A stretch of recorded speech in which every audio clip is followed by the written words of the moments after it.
Hello everyone, इस video में हम डिस्कस करने वाले हैं एक बहुत ही इम्पोर्टेंट राइटर अफ्रीकन लिटरेचर के अंदर जिनका नाम है नगुगी वा थियांगो। सो उनकी जो नॉवल है डेविल ऑन द क्रॉस आपके कोर्स में इंक्लूड है, वो भी अलग सा डिस्कस करेंगे। बट आज की वीडियो में डिटेल डिस्कशन करेंगे अबाउट द राइटर, उनके वर्क्स, थीम्स और राइटिंग स्टाइल।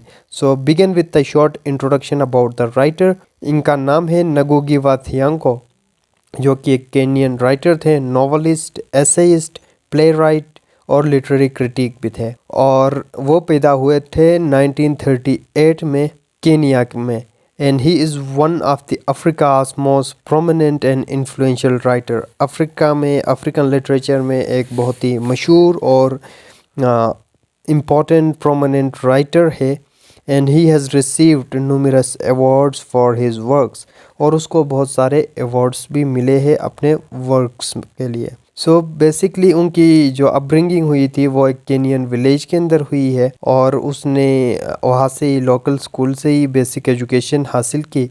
फिर later on he went to study at Makerere university college in Uganda, और फिर university of Leeds in England, where he receive his PhD in literature. Literature के अंदर उनकी PhD भी है। फर्दर उनके बारे में कुछ है, उनके अर्लियर वर्क्स जो है वो इंग्लिश के अंदर लिखी गई है, but after he release from the prison, क्योंकि वो एक सोशल एक्टिविस्ट थे, पॉलिटिकल एक्टिविस्ट थे। सो इसी बिना पे उनको जो है प्रिजन के अंदर भी डाला गया था।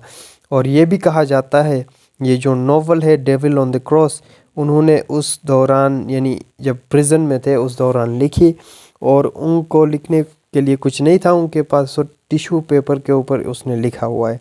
यू कैन इमेजिन 1979 में उनकी ये टाइम पीरियड है इम्प्रिजनमेंट का।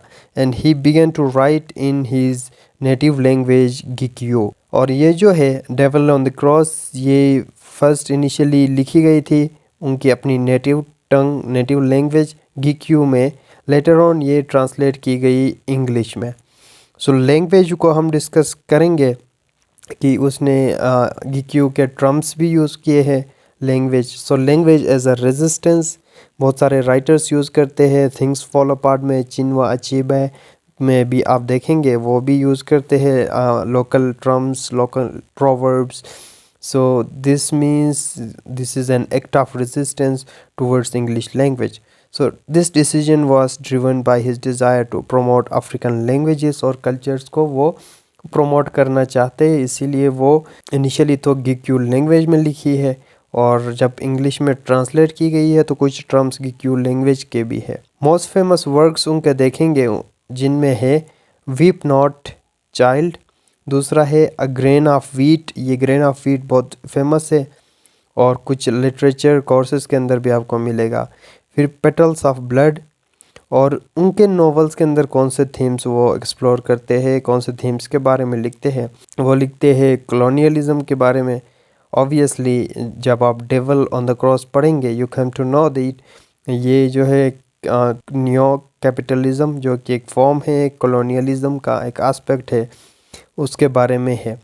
फिर नेशनलिज्म के बारे में वो लिखते हैं, और सोशल इनजस्टिस जो पोस्ट कॉलोनियल अफ्रीका के अंदर है उसके बारे में लिखते हैं। फर्दर मोर नगुगी वा थियांगो जो है अगेन सपोर्ट करते थे अफ्रीकन लैंग्वेजेस और कल्चर्स को अपने वर्क में। पॉलिटिकल एक्टिविस्ट भी थे, मैंने आपको बताया था।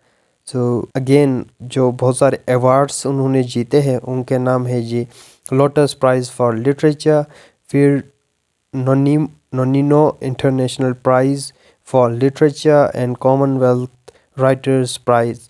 बहुत सारे अवार्ड्स और प्राइजेस भी इनको मिले हैं। सो ये था राइटर के बारे में।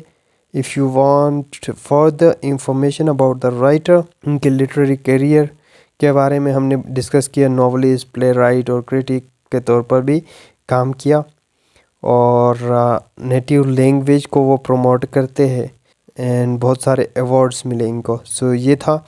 सो आने वाले वीडियो में हम उनकी जो नॉवल है Devil on the cross detail के साथ डिस्कस करेंगे। Thank you for watching this video.